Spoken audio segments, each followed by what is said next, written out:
नमस्कार। स्वागत है आप सबका हिंदी लिटरेचर स्टडीज़ में। और हाँ, आज आप लोगों को बिल्कुल अलग माहौल लग रहा होगा, क्योंकि वैसे ही हम अपने खेत में घूमने आए थे तो हमें लगा कि वीडियो शूट करना चाहिए।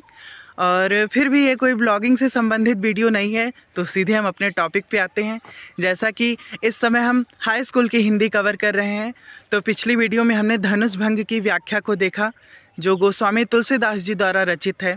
और फिर आगे रस खान आते हैं, और अगले पार्ट में हम रस खान के सवैयों को देखेंगे। लेकिन ये वीडियो रस खान से संबंधित है, तो आज की इस वीडियो में हम रस खान के जीवन परिचय को देखेंगे। रस खान के जीवन परिचय से संबंधित परीक्षा में प्रश्न भी आते हैं, आप लोगों को ये पता ही होगा। 3 नंबर में पूछा जाता है उनका जीवन परिचय और उनकी कृतियाँ। तो वैसे ही कुछ संक्षिप्त रूप में और मौखिक तरीके से हम रस खान के बारे में बता दे रहे हैं। इनका जन्म देखिए 1548 ईस्वी माना जाता है, और अकबर का समकालीन, अकबर के दरबार में रहने वाले थे ये, ऐसा भी कुछ विद्वान मानते हैं। और फिर जब जहांगीर का समय आया तो कुछ विद्वान तो ऐसा मानते हैं कि जहांगीर ने इन्हें अपमानित कर दिया था, और कुछ लोग ऐसा मानते हैं कि जब दिल्ली में मुग़ल काल में अराजकता फैल गई तो यह सब कुछ छोड़ छाड़ करके मथुरा चले आए, और वहाँ पर विट्ठल नाथ के संपर्क में आने पर ये वैष्णव धर्म की ओर इनका झुकाव हुआ। फिर ये कृष्ण भक्त हो गए, और फिर बड़े ही सुंदर शब्दों में, बड़े ही मधुर शब्दों में, एक मुसलमान कवि होते हुए भी इन्होंने कृष्ण जी के पदों का बड़ा ही अच्छा गान किया है, जिसे आज भी सभी लोग गुनगुनाया करते हैं। तो चलिए फिर संक्षिप्त रूप में हम लोग आज की वीडियो में रस खान के जीवन परिचय को देखेंगे। लेकिन उससे पहले आप सबसे अनुरोध है, अगर आप हमारे चैनल पर नए हैं या अभी नए जुड़े हैं आप, और अभी तक आपने चैनल को सब्सक्राइब नहीं किया है, और अगर आप साहित्य से रुचि रखते हैं, साहित्य पढ़ने वाले विद्यार्थी हैं, तो आप जुड़िए हमारे चैनल हिंदी लिटरेचर स्टडीज़ में। तो आइए अब और अधिक समय नष्ट ना करते हुए लिखित रूप से हम रस खान जी के जीवन परिचय को देखते हैं। चलिए लिखित रूप में रस खान के जीवन परिचय को देखा जाए। तो आप पहले हेडिंग लगाएंगे जीवन परिचय, और जीवन परिचय में लिखेंगे रस खान का पूरा नाम सैयद इब्राहिम था। जी, रस खान तो इन्होंने अपना नाम इसलिए रखा था ताकि ये कविता लिख सके, और इनका जो असली नाम था सैयद इब्राहिम था।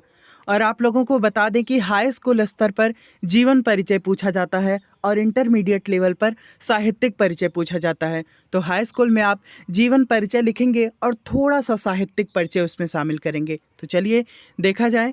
आगे कहते हैं इनका जन्म दिल्ली के एक पठान घराने में सन 1533 ईस्वी में हुआ था।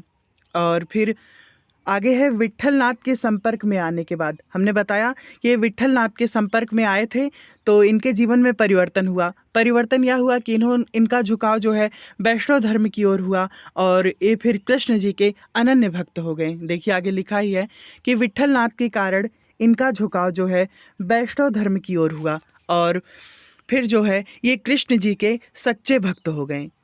उसके बाद फिर यह ब्रज में चले आए। मुग़ल काल को छोड़ करके, दिल्ली को छोड़कर यह अपना जीवन ब्रज में व्यतीत करने लगे। तो फिर आगे आप लिखेंगे कि रस खान का अधिकांश जीवन ब्रज में व्यतीत हुआ। रस खान ने ब्रज क्षेत्र का गुणगान ही अपने काव्य का आधार बनाया। जी हाँ, रस खान ने अपने काव्य में ब्रज क्षेत्र के पारिस्थितिक वातावरण को शामिल किया है, कृष्ण जी के भक्ति के साथ साथ। तो इनके काव्य का आधार जो है ब्रज क्षेत्र ही रहा है। और आप लोगों को बता दें कि रस खान जो है रीतिकालीन कवि हैं। चलिए फिर इतना लिखने के बाद आप लिखेंगे कि कृष्ण भक्त कवियों में इनका विशिष्ट स्थान है, और इनके काव्य में श्री कृष्ण के बाल रूप और यौवन रूप के अनेक मोहक रूप दिखाई देते हैं। अब देखिए जीवन परिचय लिखने के साथ साथ ही आप यहाँ रस खान के काव्य का परिचय भी संक्षिप्त रूप में दे रहे हैं।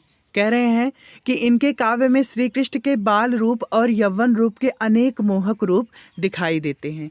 इतना लिखने के बाद, इतने में ही आपका जीवन परिचय पूरा माना जाएगा। इतना लिखने के बाद इस कृष्ण दीवाने कवि रस खान की मृत्यु सन 1618 ईस्वी में हो गई। तो इस तरीके से आपका जीवन परिचय समाप्त हुआ। और आइए फिर अब महत्वपूर्ण हेडिंग है कृतियाँ। देखिए कृतियाँ जरूर मेंशन करना है, अगर आप कृतियाँ नहीं लिखेंगे तो आपका जीवन परिचय अधूरा माना जाएगा। और हाई स्कूल स्तर का है इसलिए संक्षिप्त रूप में ही हमने जीवन परिचय बताया। यही अगर इंटरमीडिएट स्तर का रहता है तो वहाँ आपको थोड़ा सा अधिक विषय वस्तु बढ़ाकर लिखनी होती है। तो चलिए फिर कृतियाँ देखा जाए। देखिए रस खान जी द्वारा रचित केवल 2 ही ग्रंथ उपलब्ध होते हैं, और जिनमें सबसे प्रमुख है प्रेम वाटिका और दूसरा है सुजान रस खान।